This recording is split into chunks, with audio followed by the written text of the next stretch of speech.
حاسس إنك بتدور على شغل ومفيش إيراد؟ كل الناس بتتقدم وبتتطور وأنت واقف مكانك، وتيجي لحظة الحقيقة اللي محدش بيقولك عليها. المشكلة مش في الشغل، المشكلة إن مهاراتك لسه مش في المستوى المطلوب. السلام عليكم ورحمة الله وبركاته. فيديو اليوم هنتكلم عن كيف تبني مهارات تخليك مطلوب في سوق العمل. يلا خلينا نبدأ.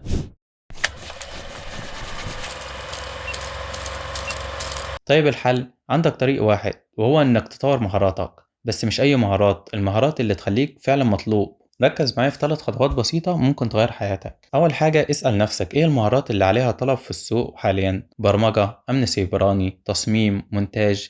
ركز على مجال واحد وابدأ فيه. ما تضيعش وقتك في مصادر عشوائية، استثمر في كورسات قوية، كتب وتجارب عملية. الإنترنت مليان كنوز بس محتاج تعرف تدور. المعرفة لوحدها مش كفاية، لازم تطبق، اعمل مشاريع، شارك في تحديات حتى لو ببلاش في الأول. الأهم إن يكون عندك حاجة تثبت شغلك. لما تبني المهارات دي مش انت اللي هتدور على الشغل، الشركات هي اللي هتدور عليك. ابدأ النهاردة، مش بكرة، مش بعد أسبوع، لازم تبدأ النهاردة. لأن الفرق بين الناجح والعادي هو اللي بياخد الخطوة الأولى. قولي في الكومنتات ايه المهارة اللي هتبدأ بيها، خلينا نشجع بعض.